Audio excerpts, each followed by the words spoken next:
So hello everyone, welcome back to my channel. Guys, आज की video में हम स्टार्ट कर रहे हैं क्लास 8 का ज्योग्राफी को हम हिंदी में कहते हैं भूगोल। तो क्लास 8 का जो ज्योग्राफी है उस बुक का नाम है हमारी दुनिया। ठीक है, तो आज से हम क्लास 8 का ज्योग्राफी पढ़ेंगे। तो क्लास 8 ज्योग्राफी के बुक में टोटल आपको 8 चैप्टर मिलेंगे। ठीक है, यहाँ पे आपको इकाई 1 दिया गया है, संसाधन। ठीक है, और इसमें आपको इकाई 1 के अंदर 4 चैप्टर हैं। फिर वैसे ही आपको इकाई 2, इकाई 3 के अंदर भी आपको 3 चैप्टर मिल जाएंगे।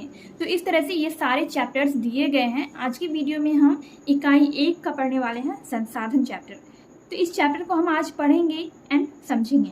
दोस्तों, इस चैप्टर के अंदर जितने भी बेसिक सब चीज़ें दी गई है, मैं आपको सारी चीज़ें बताऊंगी एंड मैं आपको समझाने की भी पूरी कोशिश करूंगी। ठीक है, बट आपको इस चैप्टर को खुद से ही शुरू से लेकर लास्ट तक पढ़ना है। इस चैप्टर के जो मेन पॉइंट्स हैं मैं बस वो आपको बताने वाली हूँ, क्योंकि इसमें जो भी इम्पोर्टेंट चीज़ें हैं वो आप समझ जाएंगे तो आपको इस चैप्टर में दिए गए क्वेश्चंस को सॉल्व करने में बहुत आसानी होगी। इसमें सबसे इम्पोर्टेंट है संसाधन क्या है।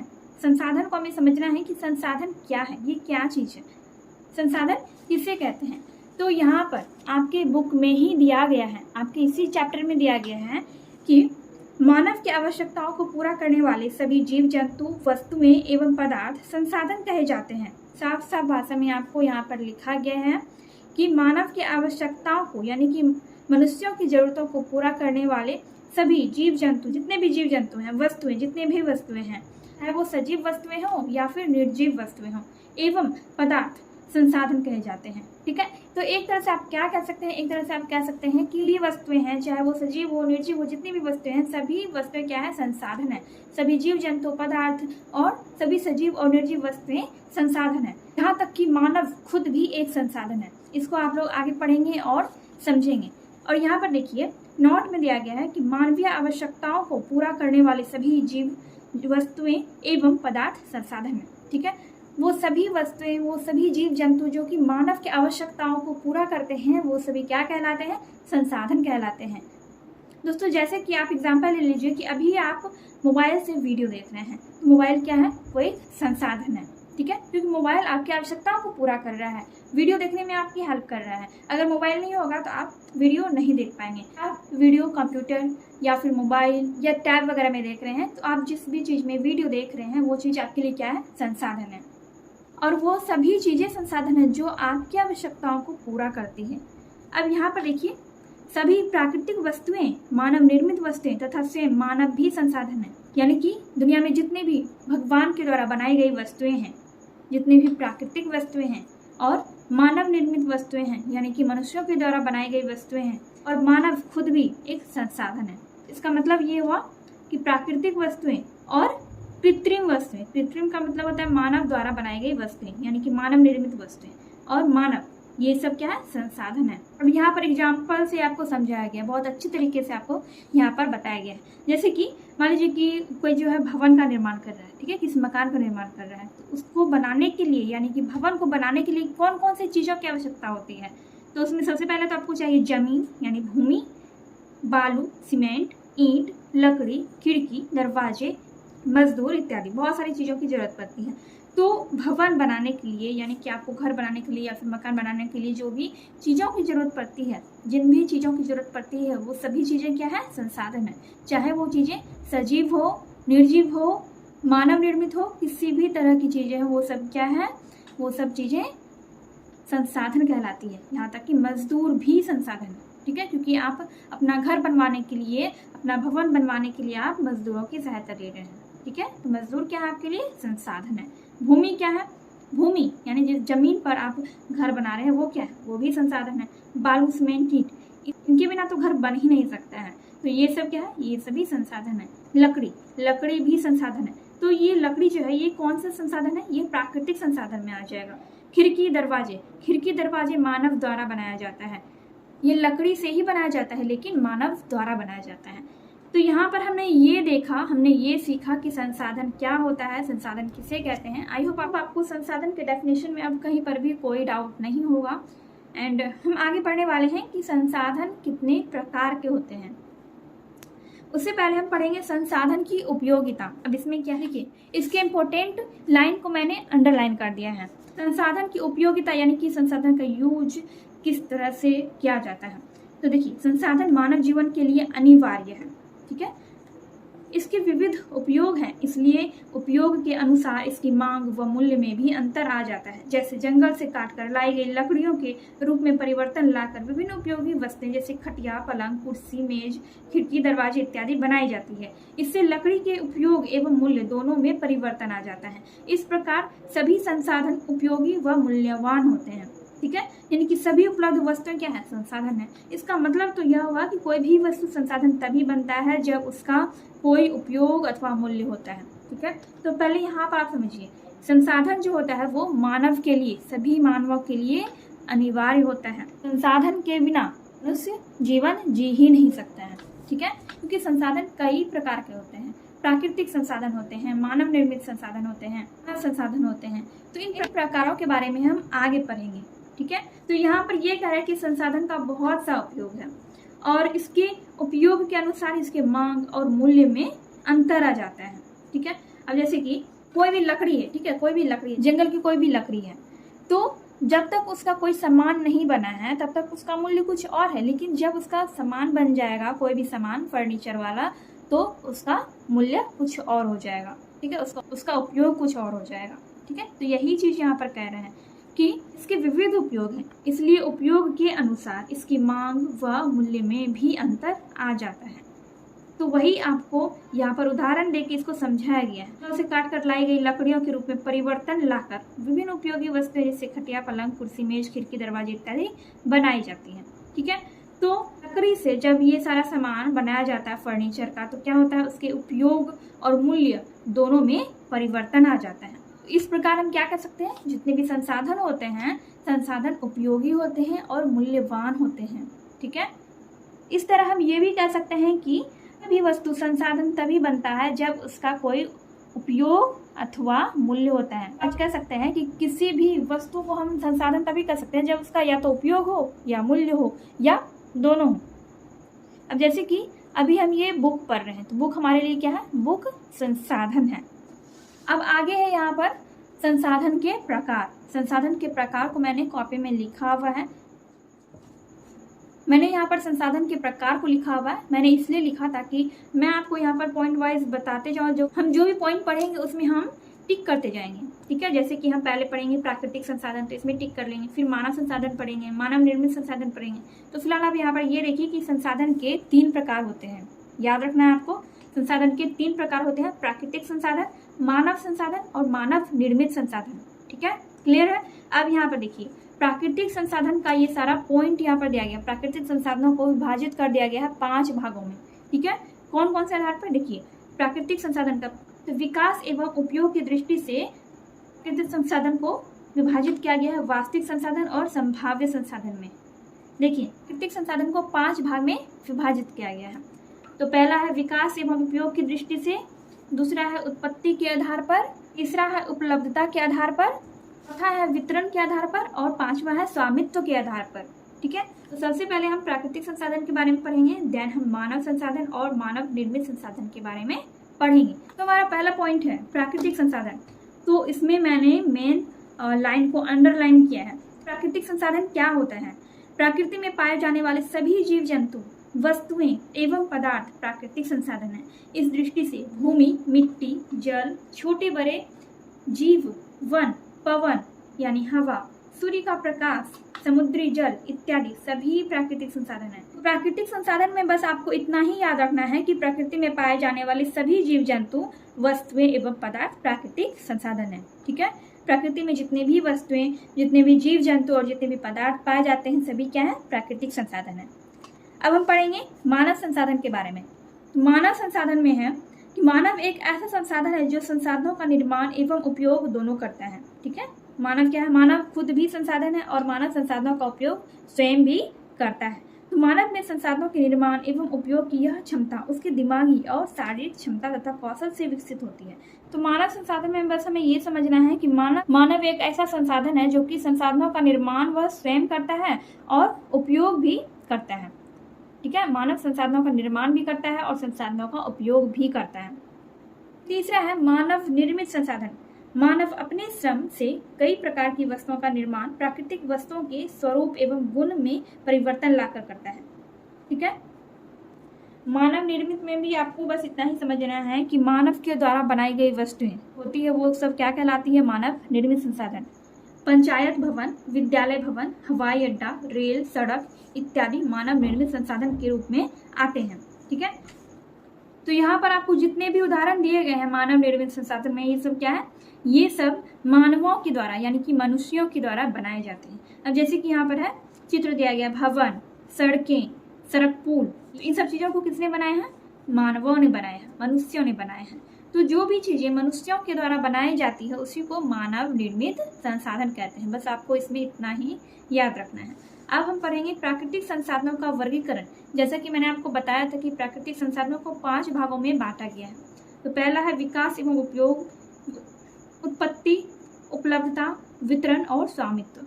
5 भागों में प्राकृतिक संसाधनों को बांटा गया है, सबको यहाँ पर आपको बताया गया है। संसाधन का 3 भाग होता है, प्राकृतिक संसाधन, मानव संसाधन और मानवकृत या फिर मानव निर्मित संसाधन। ठीक है, तो प्राकृतिक संसाधन में क्या क्या आ गया, भूमि, मिट्टी, जल, हवा, आग आदि। और मानव संसाधन में मानव खुद ही संसाधन है। ठीक है, संसाधनों का निर्माण भी करता है और संसाधनों का उपयोग भी करता है। तो मानव क्या है, खुद भी एक संसाधन है। मानवकृत संसाधन, मकान, कार्यालय, हवाई अड्डा और जितने भी वस्तुएं जो कि मानवों के द्वारा बनाई जाती है मानव निर्मित संसाधन कहलाता है। इसमें आपको कोई दिक्कत नहीं है। अब यहाँ पर देखिए प्राकृतिक संसाधनों का वर्गीकरण किया गया है। विकास एवं उपयोग की दृष्टि से इसको 2 भागों में बांटा गया है। फिर उत्पत्ति के आधार पर 2 भागों में बांटा गया, उपलब्धता के आधार पर 2 भागों में बांटा गया है, वितरण के आधार पर भी 2 भागों में बांटा गया है और स्वामित्व के आधार पर 3 भागों में बांटा गया है। देखिए विकास एवं उपयोग की दृष्टि से, विकास और उपयोग का अर्थ तो आप समझते ही। उत्पत्ति का अर्थ क्या हो गया, उत्पत्ति का अर्थ होता है उत्पन्न होना या फिर जन्म लेना। ठीक है, और उपलब्धता के आधार पर यानी कि जो वस्तुएं उपलब्ध होती है, उपलब्धता के आधार पर भी 2 भागों में बांटा गया है। वितरण के आधार पर, वितरण का मतलब क्या होता है, वितरण का मतलब होता है बांटना। ठीक है, वितरण का मतलब होता है बांटना। और स्वामित्व का मतलब होता है मालिकाना हक यानी कि स्वयं का अधिकार। तो स्वामित्व के आधार पर संसाधनों को 3 भागों में बांटा गया है। अभी हम सभी को पढ़ने वाले हैं। अभी हमने पढ़ा प्राकृतिक संसाधन, मानव संसाधन और मानवकृत संसाधन। इन तीनों संसाधनों को हमने पढ़ लिया है।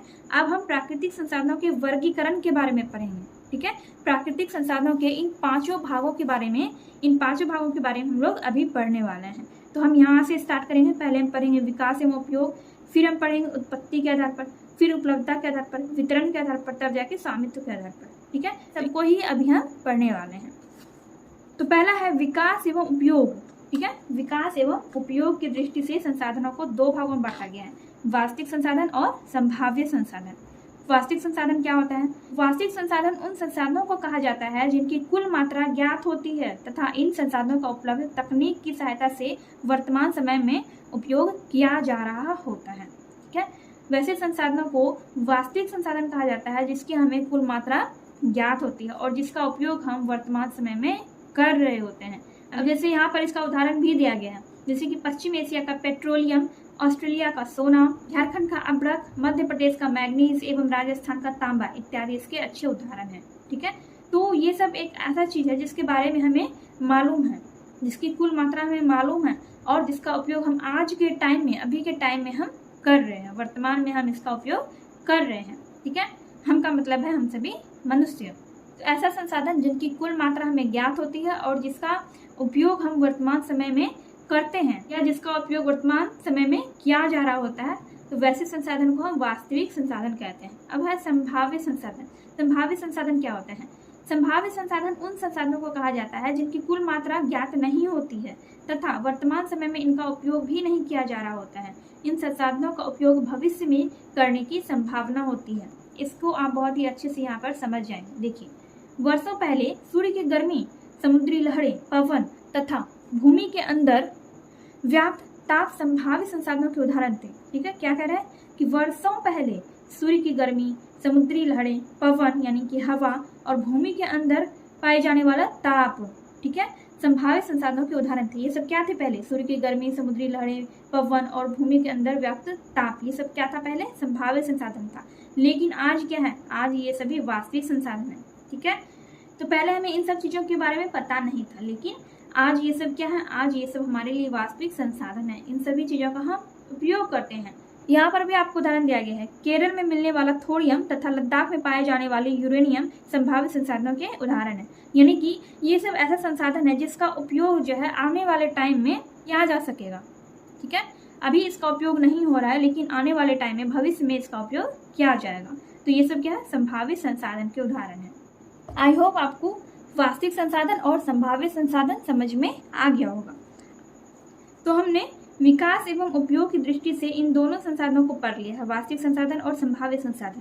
अब हम पढ़ेंगे उत्पत्ति के आधार पर इन दोनों संसाधनों के बारे में, जैव संसाधन और अजैव संसाधन।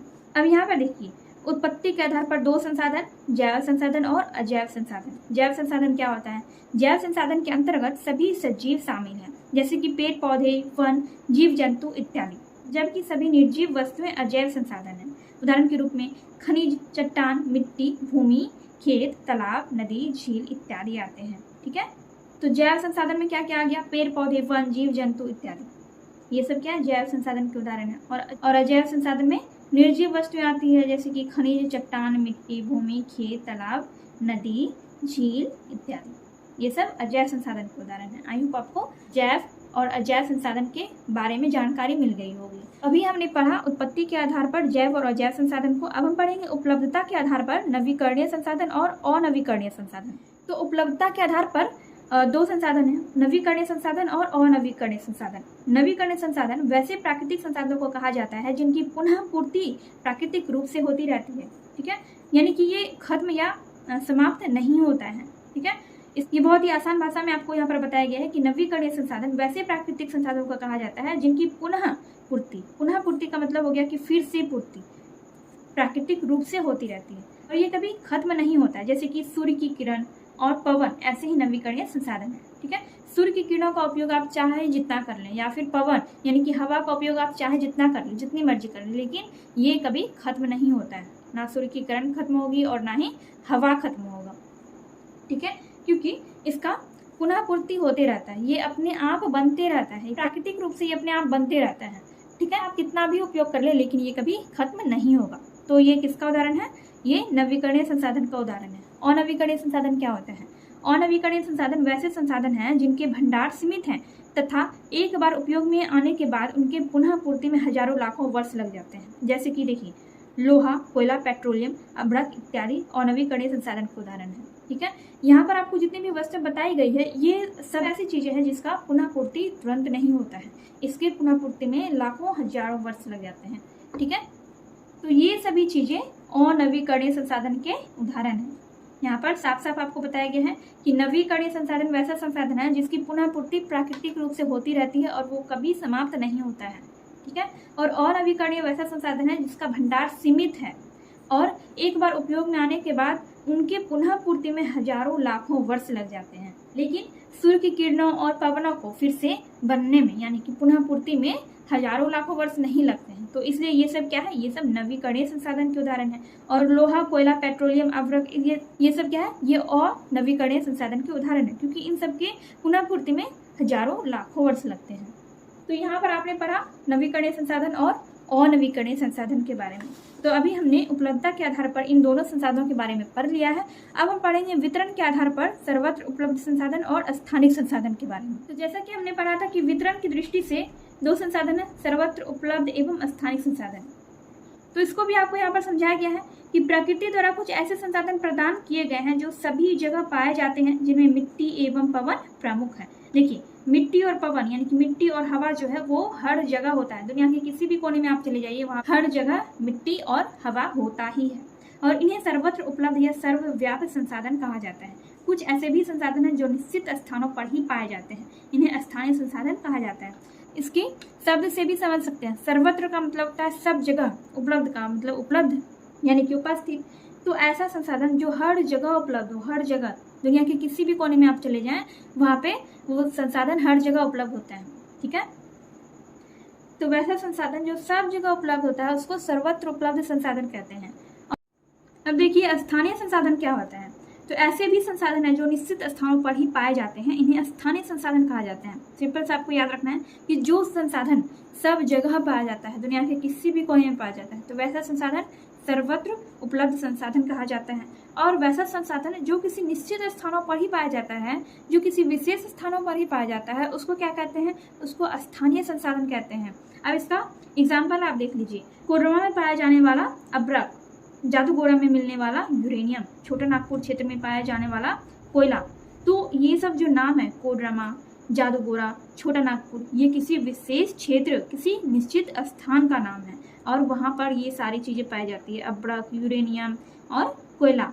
तो वही चीज़ तो यहाँ पर आपको बताया गया है कि ऐसे संसाधन जो निश्चित स्थानों पर ही पाया जाता है उसको स्थानीय संसाधन कहा जाता है। ठीक है, बस आपको इसमें इतना सा ही याद रखना है। आई होप आपको सारा चीज़ अच्छे से समझ में आ रहा होगा। तो यहाँ तक हो गया आपका। तो हमने अभी पढ़ा वितरण के आधार पर इन दोनों संसाधनों को, सर्वत्र उपलब्ध संसाधन और स्थानीय संसाधन। अब हम पढ़ेंगे स्वामित्व के आधार पर निजी संसाधन, राष्ट्रीय संसाधन और अंतर्राष्ट्रीय संसाधन। तो यहीं पर आपको दिया गया है, देखिए, स्वामित्व के आधार पर प्राकृतिक संसाधनों को निजी, राष्ट्रीय एवं अंतर्राष्ट्रीय संसाधनों में बांटा गया है। स्वामित्व के आधार पर 3 भागों में बांटा गया है। प्राकृतिक संसाधनों को निजी संसाधन, राष्ट्रीय संसाधन और अंतर्राष्ट्रीय संसाधन।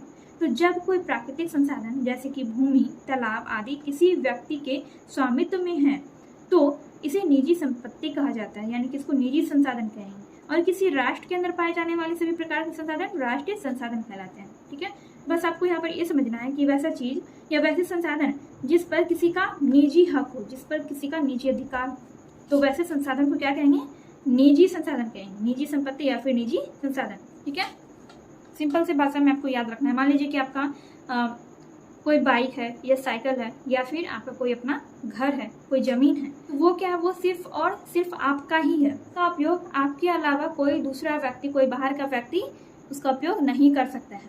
तो उस पर सिर्फ और सिर्फ आपका हक है। तो वैसा संसाधन क्या कहलाएगा, वैसा संसाधन निजी संसाधन या निजी संपत्ति कहलाएगी। और फिर राष्ट्रीय संसाधन के बारे में भी वही चीज है कि किसी राष्ट्र के अंदर पाए जाने वाले सभी प्रकार के संसाधन राष्ट्रीय संसाधन कहलाते हैं। अब वैसा संसाधन जो कि राष्ट्र के अंदर पाया जाता है तो वैसा संसाधन क्या कहलाएगा, राष्ट्रीय संसाधन। ठीक है, जो संसाधन हमारे देश का है, हमारे देश में उपलब्ध है, वैसा संसाधन राष्ट्रीय संसाधन कहलाएगा। अब हम समझेंगे अंतर्राष्ट्रीय संसाधन क्या होता है। तो 19.2 किलोमीटर से 200 किलोमीटर तक का क्षेत्र अपवर्जक आर्थिक क्षेत्र कहलाता है। ठीक है, 19.2 किलोमीटर से 200 किलोमीटर तक का क्षेत्र क्या कहलाता है, अपवर्जक आर्थिक क्षेत्र कहलाता है। और 200 किलोमीटर से आगे स्थित क्षेत्र खुला महासागरीय क्षेत्र कहलाता है। हमारे देश से 19.2 किलोमीटर से 200 किलोमीटर तक का क्षेत्र अपवर्जक आर्थिक क्षेत्र कहलाता है और 200 किलोमीटर के आगे का क्षेत्र जो है वो खुला महासागरीय क्षेत्र कहलाता है। तो हमारे देश के बाहर 200 किलोमीटर से आगे का स्थित क्षेत्र क्या कहलाता है, महासागरीय क्षेत्र कहलाता है। तो उसी को अंतर्राष्ट्रीय संसाधन कहा जाता है। मतलब जिस पर किसी भी एक देश का अधिकार नहीं, जिस पर किसी भी एक देश का अपना अधिकार नहीं है। हमारे देश के अंदर पाया जाने वाला संसाधन राष्ट्रीय संसाधन कहलाएगा, लेकिन हमारे देश के बाहर 200 किलोमीटर से आगे का स्थित क्षेत्र जो है, जो भी संसाधन है 200 किलोमीटर के बाद का संसाधन क्या होगा, वो संसाधन हमारे देश का नहीं होगा, तो वो राष्ट्रीय संसाधन नहीं कहलाएगा। तो कौन सा संसाधन कहलाएगा, अंतर्राष्ट्रीय संसाधन कहलाएगा। ठीक है, क्योंकि वो किसी भी देश के अंदर नहीं है। तो वो हमारे देश के अंदर होता तो हमारा राष्ट्रीय संसाधन कहलाता। हमारे देश के अंदर नहीं है, हमारे देश से बाहर है, वो भी 200 किलोमीटर से आगे के क्षेत्र में है। ठीक है, 200 किलोमीटर से आगे के स्थित क्षेत्र में है, तो वो अंतर्राष्ट्रीय संसाधन के अंतर्गत उसको रखा जाएगा। तो यहाँ उपलब्ध संसाधनों का उपयोग अंतर्राष्ट्रीय संस्थाओं की सहमति के बाद ही किया जाता है। तो अंतर्राष्ट्रीय संसाधन जो होता है उसका उपयोग कैसे किया जाता है, अंतर्राष्ट्रीय संस्थाओं की सहमति के बाद किया जाता है। ठीक है, क्योंकि उस पर किसी एक देश का निजी अधिकार नहीं होता है। आई होप आपको संसाधन के सारे टाइप्स समझ में आ गए होंगे। हमने ये सारा टाइप्स पढ़ लिया है एंड आज के वीडियो में हमने यहाँ तक पढ़ा एंड नेक्स्ट वीडियो में हम इसके आगे पढ़ेंगे और इस चैप्टर में जो भी क्वेश्चंस वगैरह दिए गए हैं सभी क्वेश्चंस को हम लोग सॉल्व करेंगे। एंड अगर आपको ये वीडियो थोड़ी सी भी अच्छी लगी हो, वीडियो अगर समझ में आई हो, तो प्लीज़ वीडियो को लाइक कीजिएगा, कमेंट कीजिएगा एंड अपने दोस्तों के साथ वीडियो को शेयर कीजिएगा। एंड एक बात और, आप इस चैप्टर को स्टार्टिंग से फिर से पढ़िएगा, जहाँ तक मैंने आपको बताया वहीं तक पढ़िएगा, ठीक है। एंड हो सके तो उसके आगे भी पढ़ के आप समझने की कोशिश कीजिएगा। यहाँ पर जितनी भी चीज़ों को अंडरलाइन किया है उसका आप लोग एक कॉपी में नोट्स बना लीजिएगा। उससे क्या होगा, जब आप इसको फिर से रिविजन करेंगे तो वो चीज़ आपके माइंड में सेट हो जाएगा, ठीक है। जब आप इन सब का नोट्स बना लेंगे अच्छे से तो आप उस चीज़ों को दोबारा पढ़ पाएंगे, दोबारा उसको रिवाइज कर पाएंगे। तो इससे क्या होगा, आपको वो चीज़ लंबे समय तक याद रहेगा, ठीक है। इसलिए आप लोगों से रिक्वेस्ट है कि आप लोग इसका नोट बना लीजिएगा। मैंने आपको जितनी भी चीज़ें बताई, आप लोग पहले क्या करेंगे, संसाधन का परिभाषा लिखेंगे, संसाधन के प्रकार लिखेंगे, फिर संसाधन के प्रकार में जितनी भी चीज़ें हैं, जितनी भी चीज़ों को मैंने आपको यहाँ पर बताया अंडरलाइन करके, उन सब चीज़ों को लिखेंगे और सबका नोट बनाकर उसको पढ़ेंगे, ठीक है। तो इतना काम आपको करना है। एंड आपको एक काम और करना है कि अगर आप चैनल पर पहली बार आ रहे हैं तो चैनल को सब्सक्राइब कर लीजिए एंड साइड में जो बेल आइकन है उसको प्रेस कर लीजिए और ऑल पर क्लिक कर लीजिए, ताकि जब भी मैं फ्यूचर वीडियोस अपलोड करूँ तो उसका नोटिफिकेशन तुरंत आपको मिल सके। तो चलिए मैं मिलती हूँ आपसे नेक्स्ट वीडियो में।